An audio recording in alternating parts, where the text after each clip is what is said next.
ፊልማችን የሚጀምረው በቡሽ ግዛት እስር ቤት የወህኒ ቤቱ ኃላፊ ቢል እና አካውንታንቱ ድዋይት ዘ ሂውማን ሴንቲፒድ የተሰኘ ፊልም እያዩ ነው። በዚህ ፊልም ላይ አንድ ሰው የሰዎችን ከንፈር ከሌላው መቀመጫ ጋር በማያያዝ የ10 ሰው ሰንሰለት ይፈጥራል። ቢል ፊልሙ በጣም ሞኝነት እንደሆነ ያስባል። ነገር ግን ረዳቱ ዴሲ እንደወደደችው ትናገራለች። የተናደደው ቢል እሷ አስተያየት የመስጠት መብት እንደሌላት እያስታወሳት አላግባብ ይነካታል። በዚያው ቅጽበት ቢል በእስር ቤቱ ውስጥ ሌላ ክስተት እንደተፈጠረ የሚገልጽ ስልክ ይደርሰዋል። ወደ ስፍራው በሚሄድበት ጊዜ ድዋይት በሀገሪቱ ውስጥ ካሉ እስር ቤቶች ሁሉ ከፍተኛው የሰራተኞች መልቀቅ፣ የጥቃት መጠንና የሕክምና የሕግ ጥሰት የነሱ እንደሆነ ያስታውሳል።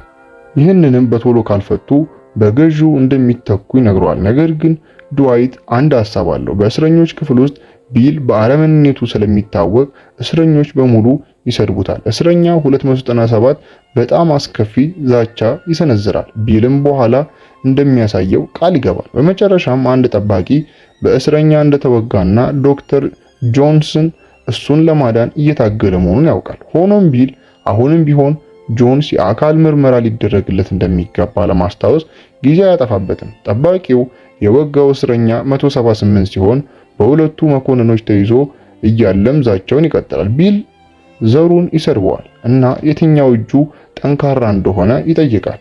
ድዋይትም ቀኝ እጁ እንደሆነ ይናገራል። ከዚያም ቢል የእስረኛውን ቀኝ እጅ ይሰብረዋል፣ አጥንቱም እስኪታይ ድረስ የበለጠ ጉዳት ማድረስ ይፈልጋል። ነገር ግን ድዋይት ስለ ሕክምና ወጪው ያስታውሰዋል። ቢል ከዳነ በኋላ ተመልሶ እንደሚመጣ ቃል ይገባል። በክፍሉ ውስጥ ያሉ እስረኞች በአንድ ድምፅ ዛቻ ማሰማት ይጀምራሉ። በ178 እንኳን የበቀል መሐላ ይምላል። ቢል ትዕግስት ያጣና ክብር ይገባኛል በማለት ኮሪደር ውስጥ ተኩስ ይከፍታል። ነገር ግን ማንም በቁም ነገር አይመለከተውም።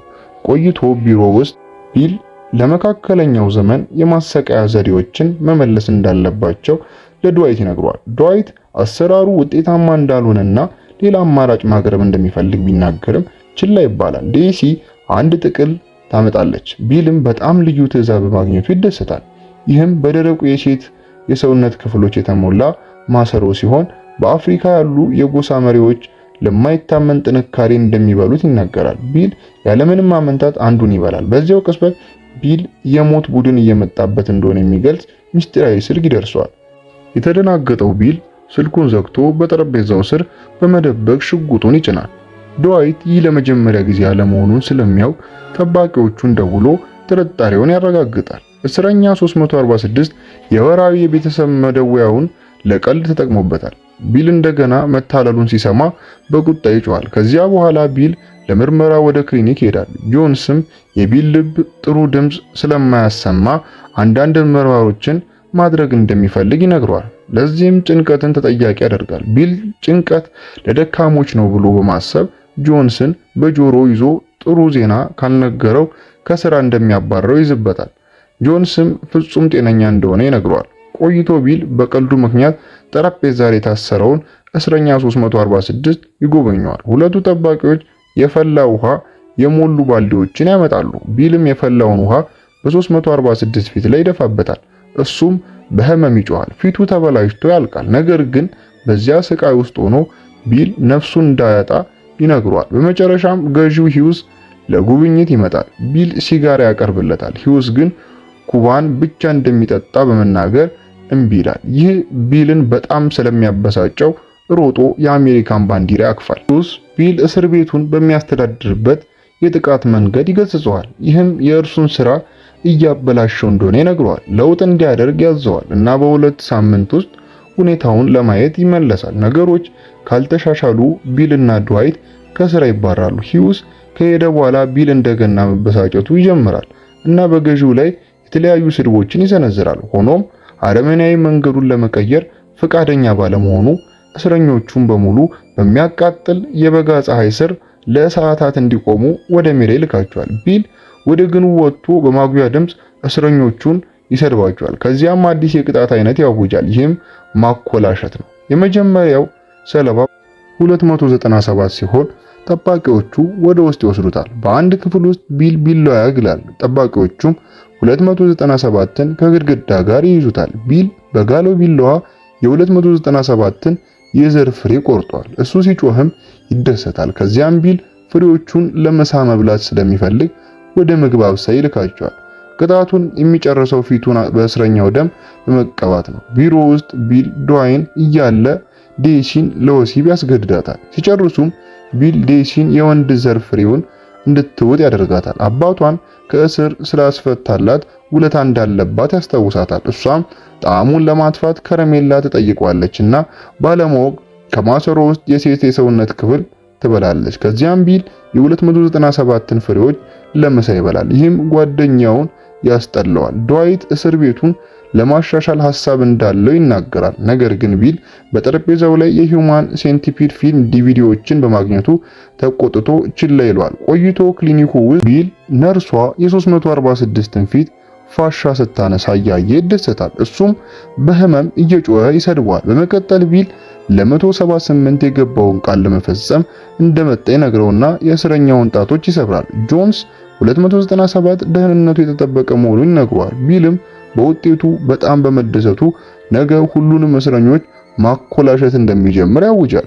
ድዋይት የቢልን እብደት በመታገሱ ጆንስን ያመሰግናል። ጆንስም ያለ ፈቃድ ሊያሰራው የሚችል ይህ ቦታ ብቻ እንደሆነ ያስረዳል። ቢል 297ን ለመሳለቅ ይቀሰቅሰዋል። ነገር ግን በእስረኛው አሁንም አልተፈራውም እና እንደገና ይዘትበታል። የተበሳጨው ቢል እስኪሞት ድረስ ያንቀዋል። ከዚያም ጆንሰን ደውሎ እንዲሰቅለው ይጠይቀዋል። ዶክተሩ በዲፍሊፕሪተር 297 ልብ እንደገና እንዲመታ ያደርጋል። ቢል ግን እንደገና አንቆ ይገድለዋል። ቢል ከወጣ በኋላ ድዋይት ጆንሰን የሂውማን ሴንቲፒድ ፊልሞችን እንዲያይ ይጠይቀዋል። ምሽት ላይ ቢል በመታጠቢያ ቤት ወለል ላይ የተወሰነ ጊዜ ሲያለቅስ ይቆያል። ሽጉጥና ውስኪ ይዞ ወደ ቢሮ ይመለሳል። ስለ እስረኞቹ አለማክበርና ከስራ ሊባረር ስለመሆኑ ያማራል። ድዋይት ይጮህበትና ሐሳቡን እንዲሰማ ያደርጋል። ድዋይት በሁሉም እስረኞች አንድ ትልቅ የሰው ሰንሰለት መፍጠር ይፈልጋል። ይህ ማለት ከእንግዲህ የእስረኞች ጠብ የለም፣ በጠባቂዎች ላይ ጥቃት የለም እና አለማክበር የለም። ይህን እስረኞችን በቢል እግር ስር እንዲንበረከኩ የሚያደርግና ለወንጀል ፍጹም መከላከያ ይሆናል። ቢል እነዚያ ፊልሞች እውነተኛ አይደሉም ብሎ ያስባል። ነገር ግን ድዋይት ከፊልሙ ዳይሬክተር ጋር መነጋገሩና በሕክምና ረገድ ትክክል መሆኑን እንዳረጋገጠ ይነግሯል። የተቆጣው ቢል አሁንም ሞኝነት እንደሆነ ያስባል እና ድዋይት ከስራ ያባርረዋል። እሱም ይሰድዋል። ቢልም በመጥፋት ይመለስለታል። ሲወጣ ድዋይት ለዴሲ መሐረቡን ይሰጣታል። እሷም እያለቀሰች ትይዘዋለች። ከዚያም በኋላ ቢል ይነግጣል እና ለሰው ልጅ ያለውን ጥላቻ እየገለጸ ይጮሃል። ተጨማሪ የሴት ሰውነት ክፍሎች ከበላ በኋላ ወደ ግንቡ ሄዶ እስረኞቹን በማጉኛ ይሰድባል። ነገር ግን ሜዳው ባዶ ነው። ከተወሰነ ጊዜ በኋላ ቢል በካፌ ውስጥ ብቻውን እየጠጣ እያለ በድንገት እስረኞቹ ይከቡታል። እርዳታ ለማግኘት ይጮሃል።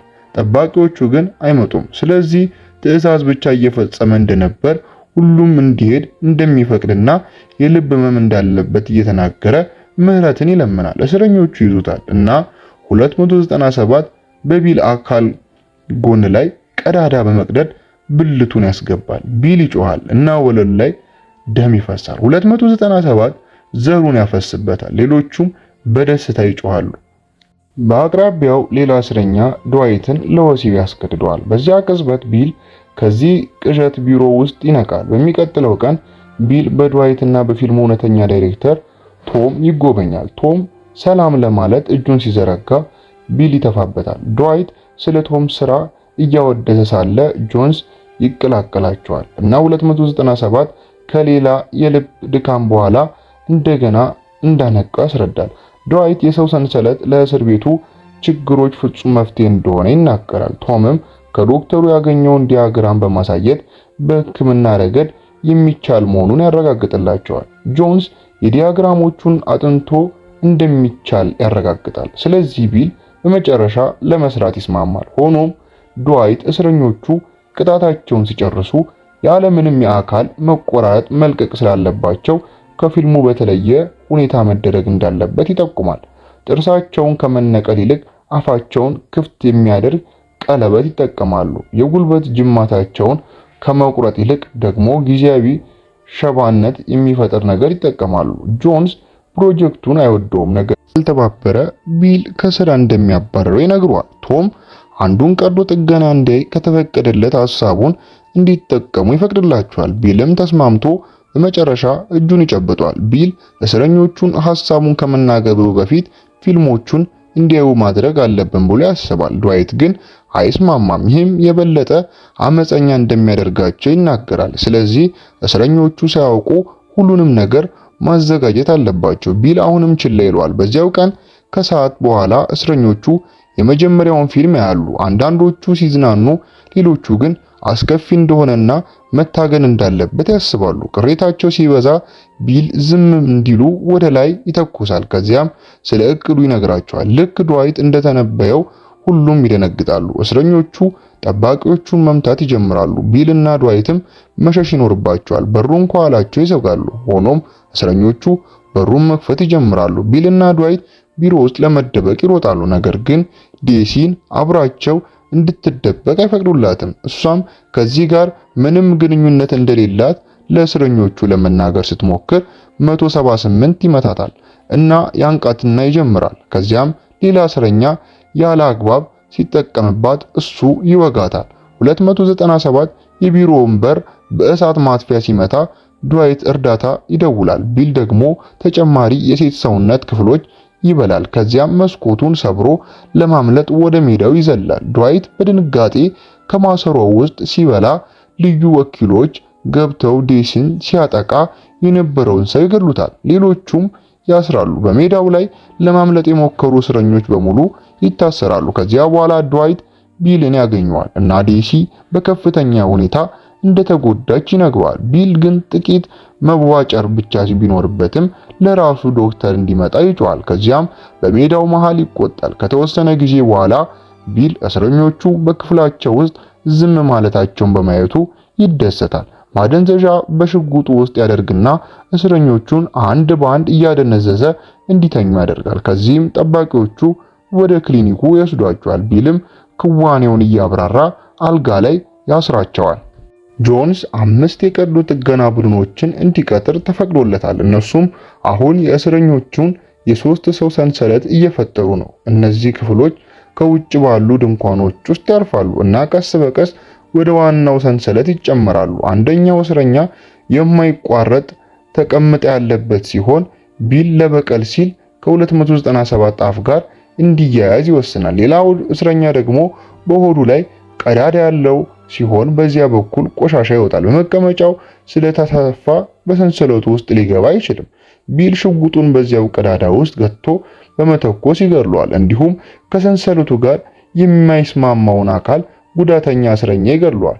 ከዚያ በኋላ ቢል እና ድዋይት ራሷን ሳት የቆየችውን ዴሲን ይጎበኛሉ። ድዋይት ወደ ትክክለኛ ሆስፒታል መላክ አለባቸው ብሎ ያስባል። ቢል ግን የተጎዱ ሴቶችን ስለሚወድ አጠገቡ እንድትቆይ ይፈልጋል። የድዋይትን ምህረት ችላ በማለት ቢል በዴሲ ላይ ይወጣና ራሷን ስታ ባለችበት ሁኔታ ይደፍራታል። ከተወሰነ ጊዜ በኋላ የቢሮ መስኮት ተጠግኗልና ሁሉም እስረኞች ቀዶ ጥገና ተደርጎላቸዋል። ስለዚህ ቢል ማሰሮውን በመጨረስ ያከብራል። ከዚያም ገዢውን ሂውስ በእቅዱ ምን ያህል እንደሚደሰት ለማሰብ የገዢውን ባህሪ ይወክላል። ድዋይትም ሐሳቡ የእርሱ እንደነበር ያስታውሳል። በዚያ ቀን ከሰዓት በኋላ ቶም ይመጣል እና ቢል ቦታውን ያስጎበኛል። የመጨረሻው እስረኛ እብድ ሲሆን የራሱን ቆሻሻ መብላት ስለሚወድ የሰንሰለቱን አካል ለመሆን በጉጉት ይጠብቃል። ሆኖም ቢል ይህ ቅጣት ስለሆነ ማንም እንዲደሰትበት አይፈልግም። ስለዚህ እሱንም ይተኩስበታል። ከዚያም ቢል ቶምን ወደ ቀዶ ጥገና ክፍል ይወስደዋል እና የ346 ፊት ከሌላኛው እስረኛ መቀመጫ ጋር ሲሰፋ ያያል። ይህም ቢልን ያስደስተዋል። በሌላ ክፍል ውስጥ ድዋይት የአንዳንድ እስረኞች እጅና እግር ሲቆረጥ በማየቱ ይደነግጣል። ቶምም ትውከቱ ይመጣል። ድዋይት ማብራሪያ ይጠይቃል፣ ነገር ግን ቢል ሰርፕራይዝ እንደሆነ ይነግሯል። ፕሮጀክቱ በመጨረሻ ሲጠናቀቅ ሂውስ ወደ እስር ቤቱ ይጋበዛል። ቢልና ድዋይት 346ን ከፊት ያደረገ ትልቅ የሰው ሰንሰለት ለማሳየት ወደ ሜዳ ይወስዱታል። ሁለቱ ለሂውስ በዚህ አስፈሪ ቅጣት አማካኝነት ወንጀል የሌለበት ዓለም ስለመፍጠር ይነግሩታል። ሰንሰለቱ እንዲበላ በሚገደድበት ጊዜ 346 ብቻ እውነተኛ ምግብ ይሰጣል። ሌሎቹ ግን ከፊታቸው ካለው ሰው የሚወጣውን ቆሻሻ እንዲወጡ ይገደዳሉ። ዴሲ እንኳን በሰንሰለቱ ውስጥ ተካታለች። ድዋይት በምግብና በመኖሪያ ቤቱ ላይ ስለሚቆጥቡት ገንዘብ ያወራል። ቢል ግን የሰንሰለቱ መጨረሻ ላይ ያለውን እስረኛ ቆሻሻ እንዲያጸዳ በማዘዝ ንግግሩን ይቆጥረዋል። በመቀጠል ቢል ሂውስን ወደ ሌላ የሜዳ ክፍል በመውሰድ ሰርፕራይዙን ያሳየዋል። ይህም የሰው አባ ጨጓሬ ሲሆን የእድሜ ልክና የሞት ፍርደኞችን በመጠቀም የፈጠረው ነው። እነዚህ ሰዎች መቼም ስለማይለቁ እጅና እግራቸው ተቆርጧል። ስለዚህ እንደ አባ ጨጓሬ መሬት ላይ መንቀሳቀስ ብቻ ይችላሉ። ክሊኒኩ በጣም ቢል ቅጣቱን ጨርሶ ወደ ቤቱ የሚሄድ እስረኛ ለሂውስ ያስተዋውቀዋል። ከአፉ እና ከመቀመጫው ስፌት በስተቀር ሌላው ጠባሳ የለበትም። ቢል ይህ ሌላው የወንጀል መከላከያ እንደሆነ ያስባል። ምክንያቱም ህብረተሰቡ አንድ ሰው በሰንሰለቱ ውስጥ እንደነበረ ማወቅ ይችላል። እስረኛውን ምን እንደሚሰማው ይጠይቋል። ነገር ግን ሰውየው እንግሊዝኛ ስለማይችል ይላካል። ሂውስ በፕሮጀክቱ በሙሉ ይደነግጣል እና ከመሄዱ በፊት ቢልና ድዋይት የሞት ቅጣት እንደሚጠብቃቸው ያውጃል። ቢል ሽጉጡን አውጥቶ ራሱን ለመግደል ያስባል። ነገር ግን ሐሳቡ የድዋይት ስለነበር ሽጉጡን እንደርሱ ያዞራል። በዚያ ቅጽበት ጆንስ ሊያያቸው ይመጣል እና ቢል ሁለቱ ጊዜ በመተኮስ ይገድለዋል። ቢል ድዋይትን ሊገድለው ሲል ሂውስ ተመልሶ ይመጣና ይህ ነው አሜሪካ የምትፈልገው ይላል። ሐሳቡን ወደ ዋሽንግተን ዲሲ ወስዶ ፕሬዝዳንት ለመሆን ተስፋ ያደርጋል። ሂውስ እንደገና ከሄደ በኋላ ድዋይት ሐሳቡ የእርሱ ስለሆነ ምስጋናውን ይፈልጋል። ቢል ያቅፈውና ጎበዝ ይለዋል። ነገር ግን ወዲያውኑ ጭንቅላቱን ይተኩስበታል። ከዚያ የጣት አሻራውን ያጸዳና ራሱን የገደለ ለማስመሰል ሽጉጡን በድዋይት እጅ ውስጥ ይተዋል። ከተወሰነ ጊዜ በኋላ ቢል ግንብ ላይ እርቃኑን ሆኖ በማጉያ እየጮኸ በሜዳው ላይ ያለውን ሰንሰለት ያደንቃል። እንደዚህ ያሉ ተጨማሪ ቪዲዮዎችን ለማየት ሰብስክራይብ ማድረጋችሁና ኖቲፊኬሽን ማብራታችሁን አረጋግጡ። ስለተመለከታችሁን እናመሰግናለን።